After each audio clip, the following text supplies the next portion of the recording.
বাইরের প্রচণ্ড গরম থেকে যখন ঘরে ফিরবেন আর এক গ্লাস ঠান্ডা ঠান্ডা চটপটা দারুণ স্বাদের কাঁচা আমের শরবত খেতে পারবেন, তাহলে কিন্তু মন প্রাণ সব একসাথে চাঙ্গা হয়ে উঠবে, তাই না? আসসালামু আলাইকুম দর্শক, কুকিং স্টুডিওর আজকের আয়োজনে থাকছে কাঁচা আমের স্পেশাল শরবত। আমের শরবতটি তৈরির জন্য আমি এখানে বড় সাইজের একটা আম নিয়েছি। এই আমটা আসলে বাংলাদেশের যে রেগুলার আমগুলো আছে তার থেকে একটু বড় তুলনামূলকভাবে, তাই আমি ওজনটা বলছি না, আমি এটাকে খোসাটা ছাড়িয়ে ছোট টুকরো করে কেটে কতটুকু হলো সেটা বলবো, তাহলে আপনাদের জন্য বুঝতে সুবিধা হবে। আমি কাটার পরে প্রায় 1 কাপের মতো আমের টুকরো নিয়ে নিয়েছি। এবার শরবতটা তৈরির জন্য আমি একটা ব্লেন্ডারের জগ নিয়ে সেই 1 কাপ পরিমাণ টুকরো করে রাখা কাঁচা আমটা নিয়ে নিচ্ছি। চিনি দিচ্ছি 4 টেবিল চামচ। আপনারা যে আমটা ব্যবহার করবেন সেটা কতটুকু টক বা আপনারা কতটুকু মিষ্টি খেতে চান তাই বুঝে চিনিটা অ্যাডজাস্ট করে দিবেন। এখানে পুদিনা পাতা আমি 10টার মতো নিয়েছি আর সেই পাতাটা দিয়ে দিচ্ছি। পুদিনা পাতার ফ্লেভারটা কিন্তু অনেক স্ট্রং থাকে, তাই একটু বুঝে দিবেন, খুব বেশি দিতে যাবেন না। ধনিয়া পাতা কুচি দিচ্ছি 2 চা চামচের মতো। একটা কাঁচা মরিচ কুচি করে কেটে সেটা দিয়ে দিলাম। ভাজা জিরার গুঁড়া দিচ্ছি আধা চা চামচ। বিট লবণ দিচ্ছি 1 চা চামচের মতো।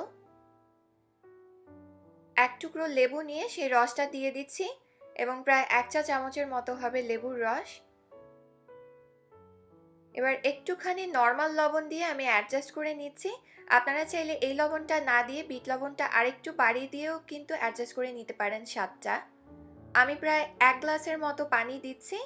প্রথম পর্যায়ে খুব বেশি পানি দিচ্ছি না, তাহলে আসলে ব্লেন্ড করলে অত একটা মসৃণভাবে ব্লেন্ড হয় না।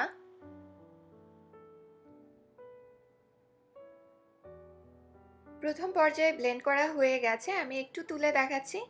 এটা কিন্তু এখনও যথেষ্ট পরিমাণে ঘন, তবে মসৃণ করে ব্লেন্ড করা হয়েছে। এবার ঘনত্বটা অ্যাডজাস্ট করার জন্য আমি আরও 2 গ্লাসের মতো ঠান্ডা পানি দিয়ে দিচ্ছি। চেষ্টা করবেন শরবতটা ঠান্ডা পানি দিয়েই তৈরি করতে, তাহলে কিন্তু খেতে আরও বেশি ভালো লাগে। এবার আবার ব্লেন্ড করে নিচ্ছি। আর আপনারা কিন্তু আপনাদের স্বাদ অনুযায়ী টক ঝাল মিষ্টির পরিমাণটা এই শরবতের ক্ষেত্রে অ্যাডজাস্ট করে নিতে পারবেন। যখন সার্ভ করবেন তার আগে চাইলে একটু বরফ দিয়ে সার্ভ করতে পারেন, তবে সার্ভের আগে বরফ মেশাবেন না, তাহলে কিন্তু এটা প্রয়োজনের থেকে বেশি পাতলা হয়ে যাবে।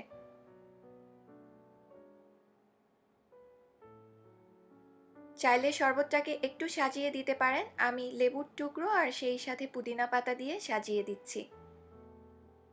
আপনারা কিন্তু এই শরবতটা তৈরি করে নর্মাল ফ্রিজেও রেখে দিতে পারবেন প্রায় 1 দিনের মতো। আশা করি আজকের পর্বটি ভালো লেগেছে। ভালো লেগে থাকলে আমার জন্য দোয়া করবেন, আমার চ্যানেলটি সাবস্ক্রাইব করবেন। আজকে বিদায় নিচ্ছি। আল্লাহ হাফেজ।